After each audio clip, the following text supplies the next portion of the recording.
ಇವತ್ತು ಬಿಹಾರದಲ್ಲಿ ಏನಾಯ್ತು, ಮಧ್ಯಪ್ರದೇಶ ಯಾಕೆ ಹಾಕಿಲ್ಲ ಸರ್ ಅವರು? ಕಮ್ಯುನಿಟಿಗೆ ಯಾಕೆ ಹಾಕ್ಲಿಲ್ಲ ಸರ್? ಅದನ್ನೇ ಹೇಳುವುದಲ್ಲ ನೋಡಿ, ಅದನ್ನೇ ನಾನು ಹೇಳುವಂಥದ್ದು. ಅಲ್ಲಿ ಜನಕ್ಕೆ ಬದಲಾವಣೆ ಬೇಕಾಗಿತ್ತು, ಅದಕ್ಕಾಗಿ ಅವರು ಮತ ಹಾಕಿರ್ಬೋದಲ್ಲ ಸರ್?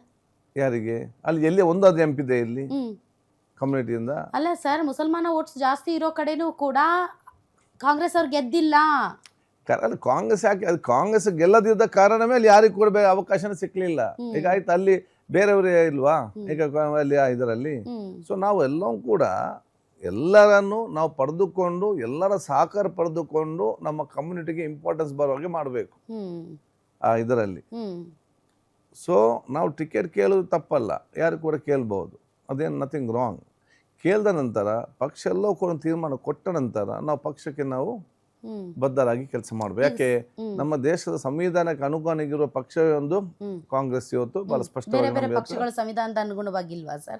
ನಿಮ್ಗೆ ಗೊತ್ತಿದೆಯಲ್ಲ, ಕೆಲವು ಸಂವಿಧಾನ ಬದಲಾವಣೆ ಮಾಡ್ಲಿಕ್ಕೆ ಹೇಳ್ತಾರೆ, ಕೆಲವು ಬೇರೆ ಬೇರೆ ವಿಚಾರಗಳು ಇವತ್ತು ಇರ್ತದೆ. ಸೊ ಎಲ್ಲರಿಂದ ಸಮಾನತೆಯನ್ನು ನೋಡುವಂತ ಒಂದು ಪಕ್ಷ ರಾಷ್ಟ್ರೀಯ ಮಟ್ಟದಲ್ಲಿ ಏನಾದ್ರು ಇದ್ರೆ ಅದು ಕಾಂಗ್ರೆಸ್ ಮಾತ್ರ. ಈಗ ವೆಸ್ಟ್ ಬೆಂಗಾಲು, ಬಿಹಾರ, ಈ ಬರ್ತಾ ಬರ್ತಾ ನೀವು ಇಡೀ ದೇಶದ ಹಲವಾರು ರಾಜ್ಯಗಳಲ್ಲಿ ಬಿಜೆಪಿ ಇದೆ ಸರ್. ಅಲ್ಲೇನು ಮುಸಲ್ಮಾನರು ಇಲ್ಲ ಅಂತ ಅಲ್ಲ, ಯಾಕೆ ಪದೇ ಪದೇ ಆಯ್ಕೆ ಆಗುತ್ತೆ ಸರ್ ಬಿಜೆಪಿ? ಅದು ಅಲ್ಲೇ ಅವತ್ತು ಕೇಳ್ಬೇಕಲ್ಲ. ಅದೇ ನಾನು ಹೇಳ್ದಲ್ಲ, ನಾವೆಲ್ಲ ಒಗ್ಗಟ್ಟಿನಿಂದ ನಮಗೆ ಸಂವಿಧಾನಬದ್ಧವಾದಂಥ ಸರ್ಕಾರ ನಮಗೆ ಈ ರಾಜ್ಯದಲ್ಲಿ ಬೇಕಂತೇಳಿ ಎಲ್ಲ ಫಸ್ಟ್ ಯುನೈಟೆಡ್ ಆಗಿದ್ದುಕೊಂಡು ಬಹುಶಃ ಕೆಲಸ ಮಾಡಿದಂಥ ಸಂದರ್ಭದಲ್ಲಿ ಈಗ ನನಗೆ MLA ಸೀಟ ಮುಖ್ಯವಾ, ನನಗೆ ಮಂತ್ರಿ ಮುಖ್ಯವಾ? ನನಗೆ ಮುಖ್ಯನೇ ಇಲ್ಲ. ನನಗೆ ಫಸ್ಟ್ ಪಕ್ಷ ಇವತ್ತು ಗೆಲ್ಲಬೇಕು, ಅದು ನನಗೆ ಮುಖ್ಯ. ಪಕ್ಷ ನಾಳೆ ಬಿಟ್ಟರೆ ಇಲ್ಲ, ಪಕ್ಷ ಅಲ್ಲಿ ಗೆಲ್ಲಬೇಕು, ನಿನಗೆ ಆಗುದು, ನಿಮ್ಗೆ ಮಂತ್ರಿ ಅದನ್ನು ತ್ಯಾಗ ಮಾಡಲಿಕ್ಕೆ ನಾನು ತಯಾರಿದ್ದೇನೆ. ಇದಕ್ಕೆ ಪಕ್ಷಕ್ಕೋಸ್ಕರ ಮಂತ್ರಿ ಸ್ಥಾನ ಬೇಕಾದ್ರೂ ನಾನು ಬಿಡ್ಲಿಕ್ಕೆ ನಾನು ತಯಾರಿದ್ದೇನೆ. ಇದರಲ್ಲಿ ನಮಗೆ ಯಾಕೆ ಪಕ್ಷ ಇದ್ರೆ ಮಾತ್ರ ಅಲ್ಲಿ ಎಲ್ಲಾ ಜನರಿಗೆ ಒಂದು ಪ್ರಯೋಜನ ಬರ್ತದೆ. ಇವತ್ತು ಸಿದ್ದರಾಮಯ್ಯ ಸರ್ಕಾರದಲ್ಲಿ ಇವತ್ತು ಸರ್ಕಾರ ಬಂದ ನಂತರ, ಈಗ DK ಶಿವಕುಮಾರ್ ಬಂದ ನಂತರ ಎಷ್ಟು ವ್ಯತ್ಯಾಸ ಇದೆ. ಒಂದು ಶಾಂತ ರೀತಿಯಿಂದ ಎಲ್ಲರೂ ಕೂಡ ಇವತ್ತಿದ್ದಾರೆ. ಇಲ್ಲದ 6 ತಿಂಗಳಿಗೊಮ್ಮೆ ಗಲಾಟೆ, ಒಂದೊಂದು ಸಬ್ಜೆಕ್ಟ್, ಯಾರು ಕೂಡ ನೆಮ್ಮದಿಯಿಂದ ಇರೋದು ವಾತಾವರಣನೇ ಇರಲಿಲ್ಲ. ಪ್ರತಿಯೊಂದು 6 ಮಂತಿಗೆ ಒಂದು ಕಮ್ಯುನಿಟಿ ಜನ ತಂದು ಮುಂದೆ ಇರ್ತಿದ್ರು 6 ತಿಂಗಳಿಗೊಮ್ಮೆ. ಅದರ ಬಗ್ಗೆ ಗದ್ದಲ, ಯಾರು ಸಮಾಧಾನ ನೆಮ್ಮದಿ ಅಂತ ಇಲ್ಲ.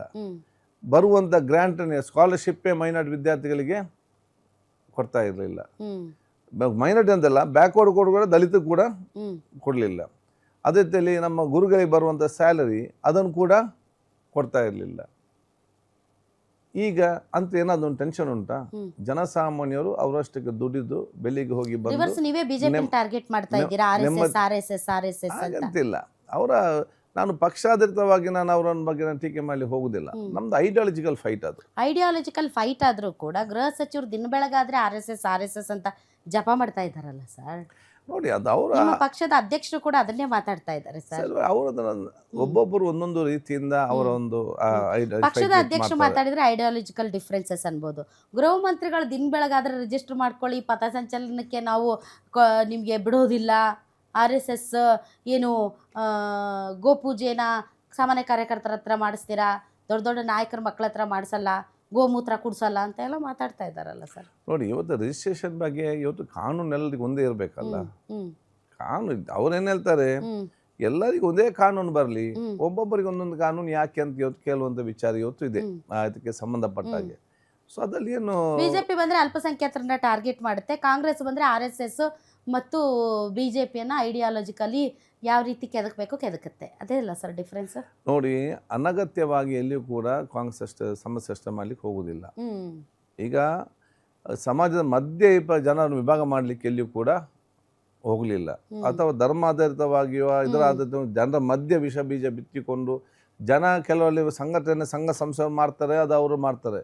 ಸರ್ಕಾರವು ನಿಂತು ಅದಕ್ಕೆ ಪ್ರೋತ್ಸಾಹ ಕೊಡುವಂಥ ಕೆಲಸ ಆಗಬಾರ್ದು.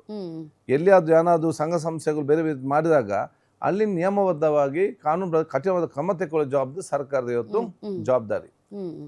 ಇದರಲ್ಲಿ ಅಲ್ಲಿ ಕೆಲವೊಮ್ಮೆ ನಿಮ್ಗೆ ಲಾಸ್ಟ್ ಟೈಮ್ ಸರ್ಕಾರ ಗೊತ್ತಿದೆ, ಸರ್ಕಾರ ಮುಂದೆ ನಿಂತು ಅದಕ್ಕೆ ಪ್ರೇರಣೆ ಕೊಡುವಂಥದ್ದು, ಸರ್ಕಾರದ ಇದುವರೆ ಅದು ಆಗಬಾರ್ದಲ್ಲ.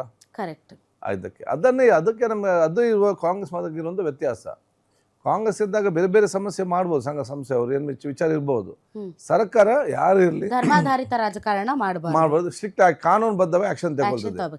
ಅವ್ರು ಸರ್ಕಾರ ಬಂದ ಅವರೇ ನಿಂತು ಸಮಸ್ಯೆ ಮಾಡುವಂಥದ್ದು ಇದೇ ಇರುವಂಥ ವ್ಯತ್ಯಾಸ. ಅದಕ್ಕೆ ಕರ್ನಾಟಕದ ಜನ ಅವ್ರಿಗೆ ಪಾಠ ಕಲಿಸಿದ್ದಾರೆ ಸರ್. ಸರ್, ನೀವು ಸಿದ್ದರಾಮಯ್ಯನವ್ರ ಬಣನ ಡಿ ಕೆ ಶಿವಕುಮಾರ್ ಅವ್ರ ಬಣನ? ಯಾಕಂದ್ರೆ ನಿಮ್ಮನ್ನ ಸಿದ್ದರಾಮಯ್ಯನವ್ರ ಬಣದಲ್ಲೇ ಆಗ್ತಾ ಇದ್ರು ಸರ್ ಎಲ್ಲರೂ, ಅದಕ್ಕೆ ಕೇಳಿದೆ. ನನಗೆ ಸಂತೋಷ, ಯಾಕೆಂದೇಳಿ ನನ್ನನ್ನು ಯಾರ್ಯಾರಿಗೆ ಬೇಕಾಗಿ ಎಲ್ಲಿ ಬೇಕು ಯಾವ ಬಣ ಕೂಡ ಆಗ್ಬೋದು. ಇದಕ್ಕೆ ನನಗೇನಿದೆ, ನಂಗೆ ಇಬ್ಬರು ಕೂಡ ಒಂದೇ ಬಣದಲ್ಲಿದ್ದಾರೆ, ಅಲ್ಲಿ ಬಣವೇ ಇಲ್ಲ. ಡಿ ಕೆ ಶಿವಕುಮಾರ್ ಅವರು ಮತ್ತು ಸಿದ್ದರಾಮಯ್ಯನವರು ಅವ್ರು ಒಂದೇ ಬಣವಾಗಿದ್ದಾರೆ, ಒಟ್ಟಿಗಿದ್ದಾರೆ. ಅವ್ರ ಜೊತೆ ನಾನು ಕೂಡ ಇದ್ದೇನೆ, ಇಬ್ಬರ ಜೊತೆ ಕೂಡ ನಾನು ಇದ್ದೇನೆ. ಜನ ಅವ್ರವ್ರ ಅಭಿಪ್ರಾಯ ಹೇಳ್ತದೆ, ಅವ್ರಿಗೆ ಹಕ್ಕಿದೆ, ಅದ್ರ ಬಗ್ಗೆ ನಾನು ಮಾತಾಡ್ಲಿಕ್ಕೆ ಹೋಗುದಿಲ್ಲ. ಇನ್ನೊಬ್ಬರು ಏನ್ ಹೇಳಿದ್ದಾರೆ ಅಂತ ನಾನು ಮುಖ್ಯ ಅಲ್ಲ, ನಾನು ಏನೇ ಅಂತ ಹೇಳಿದ್ರೆ ನೀವ್ ಹೇಳಿ ಸರ್. ಹಂಗಾದ್ರೆ ನಾನು ಹೇಳ್ದೆ, ನಮ್ಮಲ್ಲಿ ಬಣ ಇಲ್ಲ.